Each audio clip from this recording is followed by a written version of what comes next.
समंदर की लहरों के पार हर नीले पानी के बीच बसी एक शांत सी जमीन। पर यहाँ की दीवारें चुप नहीं हैं।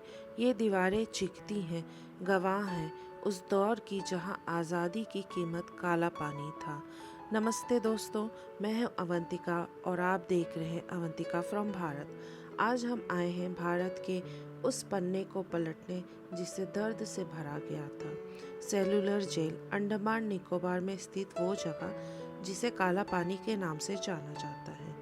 ब्रिटिश हुकूमत ने 1857 की क्रांति के बाद देखा कि भारतीयों में विद्रोह की लहर तेज हो रही है। उन्हें ज़रूरत थी एक ऐसी जगह की जहां वे क्रांतिकारियों को समाज से पूरी तरह काट सके। इसी सोच से जन्म हुआ सेलुलर जेल का। हमें अंदर जाने के लिए टिकट काउंटर से टिकट लेना पड़ेगा और देखिए हम लोगों का टिकट है यहाँ का 30 रुपये और कैमरा का है 1000 रुपीज़। तो पहले टिकट लेते हैं और एंट्री करने के बाद देखिए एक छोटा सा म्यूज़ियम है जो सेलुलर जेल और स्वतंत्रताकारियों की झलक दिखाता है। यहाँ पर आइए और इनके बारे में जानिए। और देखिए यहाँ पर नेताजी का कितना ही सुंदर पोर्ट्रेट है और देखिए यहाँ पर लिखा है you must give life if you want to get it, and remember that the highest virtue is to battle against inequality no matter what the cost may be। इसका भावार्थ है तुम्हें जीवन पाना है तो पहले जीवन देना होगा। और याद रखो सबसे ऊंचा धर्म यही है कि चाहे कीमत कोई भी चुकानी पड़े, अन्याय के विरुद्ध संघर्ष किया जाए। और देखिए सेलुलर जेल के अंदर आते ही यहाँ पर जो ज्योत जल रहा है वो 24 घंटे हमेशा जलता ही रहता है। और ये कुछ ऐसा नज़ारा है सेलुलर जेल का, ये देखने में तो बहुत सुंदर है। ऑब्वियसली अंडमान एंड निकोबार के वेदर के अंदर बगल में समुद्र है, इसके तीनों तरफ समुद्र है। और देखिए यहाँ पर होता है नाइट शो, लेज़र शो, जो आप मिस मत करिएगा, यही इसकी धड़कन है। और देखिए हमारे स्वतंत्रता सेनानियों को कि जो क्या मैं बोलूँ, मेरे पास शब्द नहीं है इस नज़ारे को देखकर। लेकिन यहाँ पर एक दर्शाया गया है कि कैसे अंग्रेज़ इन पर अत्याचार करते थे। और ये देखिए ये है फांसी घर जहाँ पर फांसियाँ दी जाती थी। अंग्रेज यहाँ पर फांसियाँ दिया करते थे। और फांसी घर से निकलते ही देखिए सामने हमें जेल दिख जाएगा और यहाँ से हम एंट्री करेंगे जेल के अंदर। अभी तो बारिश, यहाँ पर बारिश होती ही रहती है, तो बारिश हुई है। और देखिए हम इसके अंदर जा रहे हैं। जो सेल्स बने हुए हैं, कितनी मोटी दीवारें हैं इसकी, कितनी चौड़ी चौड़ी दीवारें हैं कि मतलब अंधेरा एक तो अलग से है। और देखिए कितना भारी लोहा, कुछ ऐसे जेल बने हुए, इतनी मोटी मोटी दीवारें कि कोई भी नहीं तोड़ सकता है, इतनी मजबूत दीवारें हैं इसकी। ये देखिए।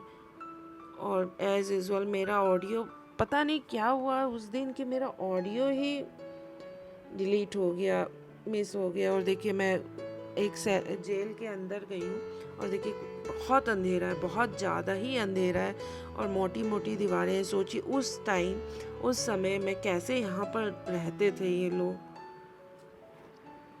ब्रिटिश हुकूमत ने 1857 की क्रांति के बाद देखा कि भारतीयों में विद्रोह की लहर तेज हो रही। उन्हें ज़रूरत थी एक ऐसी जगह की जहां वे क्रांतिकारियों को समाज से पूरी तरह काट सके। इसी सोच से जन्म हुआ सेलुलर जेल का। 1896 में इसका निर्माण शुरू हुआ और 1906 तक यह बनकर तैयार हुई। इसका नाम है सेलुलर इसलिए पड़ा क्योंकि यहाँ 693 ऐसे सेल्स थे जहाँ एक एक कैदी को अकेले रखा जाता था। कोई आवाज़ नहीं, कोई साथी नहीं, बस तन्हाई और यातना। जेल को इस तरह डिज़ाइन किया गया था कि एक सेल से दूसरे सेल में झांकना भी नामुमकिन है ना हो। सातों विंग्स इस तरह फैले थे जैसे कोई चक्रव्यूह। बीच में एक वॉच टावर था जहाँ से पहरेदार हर कैदी को निगरानी कर सकता था। यहाँ कैदियों से दिन भर नारियल का तेल पिलवाया जाता था। एक आदमी को रोज़ 30 पाउंड तक तेल निकालना होता था। अगर यह मात्रा पूरी नहीं तो कोड़े, बेड़ियों और भूख, इन तीनों से इसका स्वागत किया होता था। सोचिए, बिना पंखे, बिना रोशनी, बिना किसी आवाज़ के इस कोठरी में दिन रात काटना, और ऊपर से रोजाना शारीरिक श्रम और मानसिक यातना।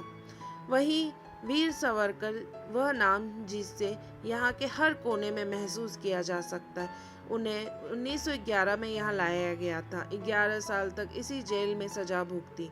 यही वो कोठरी है जहाँ बैठकर उन्होंने हिंदुत्व और 1857 की क्रांति जैसे किताबें लिखी। दीवारों पर नाखूनों से कविता लिखते थे। कल्पना कीजिए कितना मजबूत होगा वो मन। यहाँ सिर्फ एक वीर नहीं थे, सैकड़ों ऐसे सेनानी थे जो गुमनाम रह गए। किसी ने भूख हड़ताल की, किसी ने आत्महत्या कर ली, लेकिन उनके इरादे कभी नहीं टूटे। कभी कभी कैदियों को उल्टा लटका दिया जाता था। कोड़े मारना आम बात थी। जो ये भूख हड़ताल करते थे उन्हें जबरदस्ती फीडिंग ट्यूब से खाना दिया जाता था, जिसे कईयों की मौत हो गई। क्या हम आज वो दर्द समझ सकते हैं? शायद नहीं, लेकिन हम उस बलिदान को याद जरूर कर सकते हैं। देखिए, सेलुलर जेल के बीच में फ्रीडम फाइटर्स के नाम लिखे गए हैं कि कौन कहाँ से कितने साल तक कौन कौन कैद था, कौन कहाँ से आया था, इन सब के बारे में यहाँ जानकारी दी गई है। और देखिए, पीछे वाले विंग्स जो हैं जेल के, वो कुछ ऐसे दिखते हैं। और देखिए, साइड में जंगल भी है, और एक साइड तो पूरा पानी ही पानी है, समुद्र ही समुद्र है। और देखिए, कुछ ऐसे पीछे वाले विंग्स दिखते हैं। यहाँ पर कहाँ ही ना कोई रोशनी का ठिकाना, ना कोई बिजली का ठिकाना, ना ढंग का पानी। और देखिए, जो सातों विंग्स है कुछ इस तरह जॉइंट्स हैं। देखिए, ऐसे छोटे छोटे ब्रिज बना दिए गए हैं सातों विंग्स को जॉइन करने के लिए। और देखिए, हम लोग नीचे जा रहे हैं अब, और बारिश होकर रुक गई है। ये देखिए, ऐसे ही जॉइंट किए गए हैं। और हर विंग में स्वतंत्रता, जो हमारे फ्रीडम फाइटर्स थे, स्वतंत्रता सेना, उनके नाम लिखे गए। और देखिए कि ये भी विंग है जो पीछे साइड है, कुछ ऐसा ही। एक्चुअली पब्लिक के लिए बंद है ये विंग्स, तो ये ऐसा ही है। और ये ऐसे जॉइंट हैं, जोड़े गए हैं हर विंग्स को। और देखिए, वहाँ से निकलने के बाद एक छोटा सा म्यूज़ियम आता है। वहाँ पर एक पूरा रेप्लिका रखा गया है सेलुलर जेल का। ये देखिए, यहाँ पर ये देखिए रेप्लिका है पूरा सातों विंग का। और बीच में देखिए टावर है, जो सेलुलर जेल का टावर कहा जाता है, वो देखिए ये बीच में है। और देखिए कैसे सातों विंग है, अलग अलग है एकदम, सातों विंग एक दूसरे से। आज यह जेल एक राष्ट्रीय स्मारक है। इसमें एक म्यूजियम भी है जहां उन सभी वीरों की तस्वीरें, चिट्ठियां और कहानियां संजोई गई हैं। जब आप इन दीवारों को देखते हैं तो समझ आता है कि इतिहास सिर्फ किताबों में नहीं होता, वह इन ईंटों में कैद होता है। शाम को होने वाला लाइट एंड साउंड शो यहाँ की आत्मा है। इसमें एक पीपल का पेड़ खुद को कहानीकार बनाता है और सुनाता है इन वीरों की गाथा। यह शो देखना सिर्फ एक अनुभव नहीं, बल्कि एक श्रद्धांजलि है। हम आज़ाद भारत में सांस लेते हैं, सोशल मीडिया चलाते हैं, घूमने जाते हैं, मनपसंद चीज़ें करते हैं, लेकिन क्या कभी रुककर हमने उन लोगों को याद किया जिन्होंने हमारी आज़ादी के लिए अपना सब कुछ खो दिया? अगर इस व्लॉग ने आपको कुछ महसूस कराया तो एक काम ज़रूर कीजिए, कभी इस जेल में खुद को जाकर देखिए और एक वादा करिए कि आज़ादी को हम जिम्मेदारी से निभाएं।